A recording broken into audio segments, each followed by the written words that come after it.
Okay, so this week we are still in between eclipses and everything feels super weird and charged and intense. Venus is going to oppose Saturn and the sun enters Virgo, preparing us for the Pisces lunar eclipse next week. Okay, so first of all, we are still between eclipses, which can feel very much like that period in a play where the curtain goes down, the lights go off. You can hear change happening. They're changing the set behind the curtain, but you don't know what things are going to look like when the curtain comes up. And that's how it can feel in a lot of our lives. Like, I know that things are changing in my life. I'm feeling the pushes and pulls. Things might actually be changing in your reality, but you don't know what things are going to look like moving forward. And that's totally okay. But it can bring up a lot of excitement, yes, but fear and uncertainty. And we're kind of moving closer and closer towards the final Pisces lunar eclipse on the 28th of August, which is next week. Okay, so that's where we're at.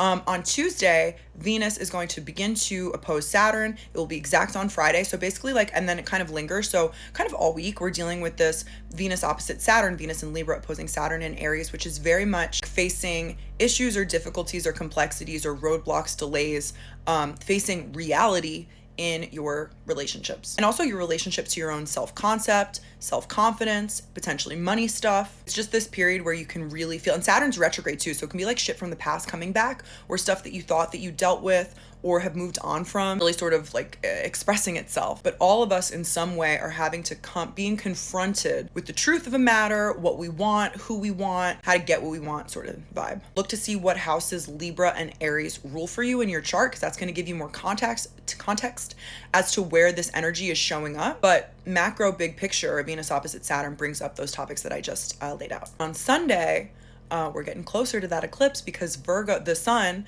leaves Leo and enters Virgo. The sun is the most consistent planet. The sun is the only planet that we work with that is in the same sign at the same time every year for eternity. So at this time of year, the sun will always enter and begin to highlight and illuminate the Virgo ruled sector of your chart. Wherever the sun is, it shows where our focus is and where we're being seen and where we're doing a lot of stuff. So the Virgo sector of your chart is really lit up. Sun into Virgo, it's back to business, baby, back to school. Summer's coming to an end. What in your life needs to be done and dealt with and accomplished, and what requires your focus as well as your responsible decision making. And then, of course, as I mentioned, we are leading to full moon lunar eclipse in the sign of Pisces square Uranus. It will be exact next Friday, but as soon as the sun enters Virgo, topics related to that eclipse get more and more strong and powerful and climactic.